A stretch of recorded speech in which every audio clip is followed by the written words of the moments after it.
Hi, it's Ed Rosenberg, and I met this wonderful couple, Tim and Julie from Tennessee. They're having issues with their Amazon account. Tim, tell us a little bit about the background of your business and what's going on, or Julie, if you want to take the lead. Okay, Ed. We started Amazon in 2011 after I had a career running big box stores like Lowe's and Home Depot. Just started selling thrift store books the second half of the year and just really took off. In fact, 2012, we actually were in the top 25% of holiday sales of all Amazon. Within 1 year, within 3 years, we were in seven figures. We run about 3,500 different ASINs, listings that were active until a week ago. And our we have over 10,000 positive reviews. We run 100% feedback, have always run 100% feedback. The fact that award, part of that was not just the top 25% all Amazon, but it was also excellent customer service. Um, that's that's basically where we are. You want me to start with what happened 2 weeks ago? Yeah, just give me like within 30 seconds or 1 minute what happened that literally changed your life in a very consequential manner. We have we have contributed thousands of listings. As a matter of fact, of our 3,500, most of them are our listings. At a time, we actually improved thousands of other people's listings in order to help us. 2 weeks ago on Monday, we got a call from the account health people, and they said we had to do an action plan. We had three trademark violations. Um, I was out of town. We called them that evening on Monday and basically found out that one of the trademark violations was an old one that we had several retractions for, so they spun that off.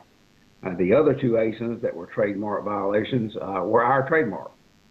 So that was also, so that case was closed. A new one was opened on detail page violations on two ASINs that we had. We spent that night and all the next day working with the account health team, revising our plan of action multiple times. On Wednesday, our third revision was sent in. They reviewed it, said that everything looked like it was answered. So we thought this was a done deal. On Friday, we were headed out of town to see our grandchildren, and both of our phones lit up with text that our account had been deactivated. Kind of a big shock. We turned around and drove back home, called the account health folks that we had been working with quite a bit, and they researched and said it was an old case. They had looked at an old case. It was the case with the trademark suspension from September, and dated actually back to June, and where I had gotten a third retraction from the rights owner, who was very gracious about it.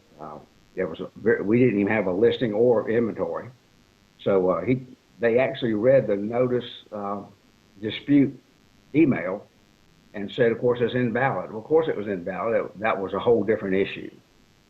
So the one we submitted on Wednesday, the 23rd, we were told to wait, that they had not reviewed it. So we waited. That was on Friday the 25th. We waited Saturday, Sunday, and Monday. And on Tuesday, we made another phone call. We were told at that point that we needed to resubmit it, that they would do it for us.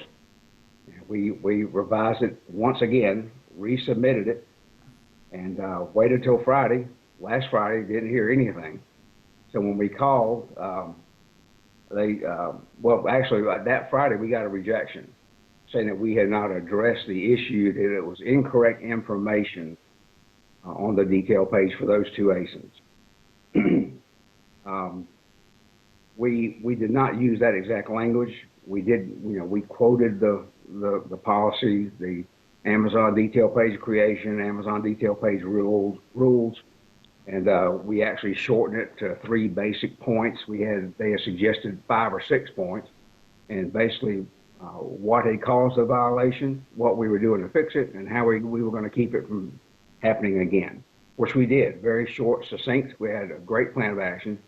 We submitted that on Friday this past week, and we're still waiting.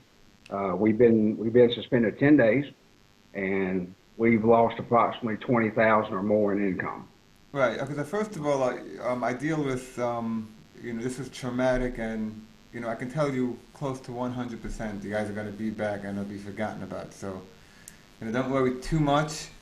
That being said, I know how traumatic it is, and they deal with so many sellers and many, many very, very bad actors. And unfortunately, the majority of cases that end up on my plate are people such as yourself that get sort of caught up into this web, and it's just like traumatic. What about your employees? Like, are you still paying them? Are you able to pay them? Actually, we have three of our grown children and another full-time lady from our church has been with us for years. We pay fairly well. I mean, I think I'm minimum 16 an hour.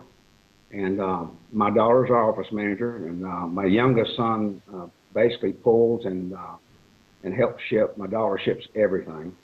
And our full-timer from our church, she's our prep person. We hired her early on, like $10 an hour or something, but she's been with us years.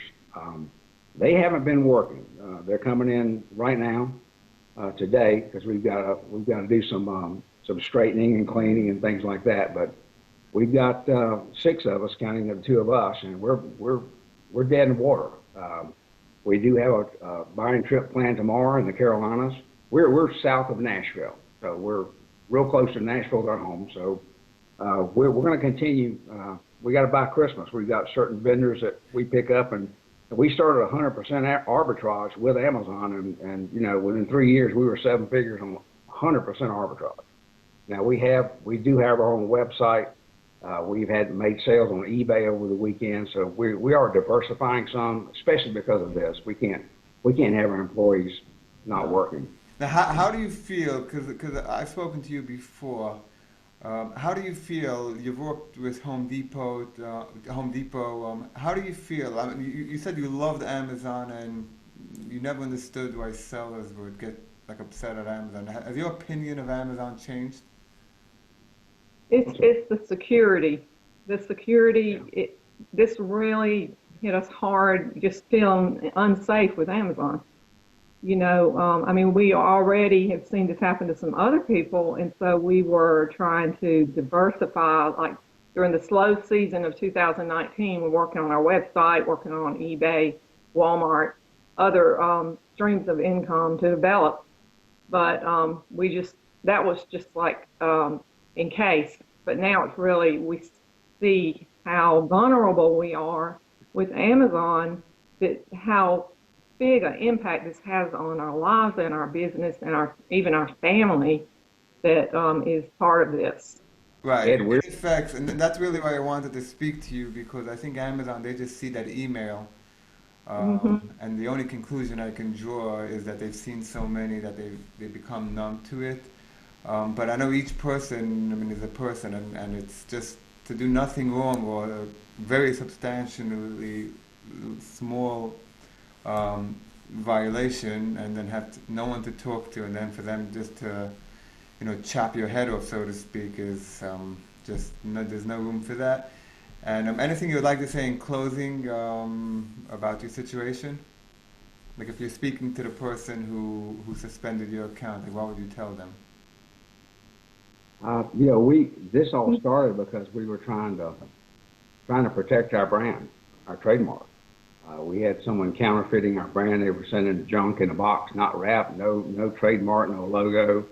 And we started trying to protect our brand. And as a result, a lot of our items got dog-paged. So this all started as us trying to stop counterfeiting like Amazon's doing. I mean, we're okay financially, Julie and I are, but we've got 3 children who this is going to be their business. And it's a big business, and this is the main focus for us right now. We're training them and getting them so we can step away. We worked a long time. Okay, so give me a few minutes. Let me see if there's someone, or if we can get it out there. One thing I can tell you, you're 100% getting back. It's just a matter of time, and so don't worry too much. And I hope you have good health, that you're able to continue this business as long as you can. So give me like a few minutes, and really nice meeting you. Okay. Thank you so much. Thank you, Ed. Bye. Bye.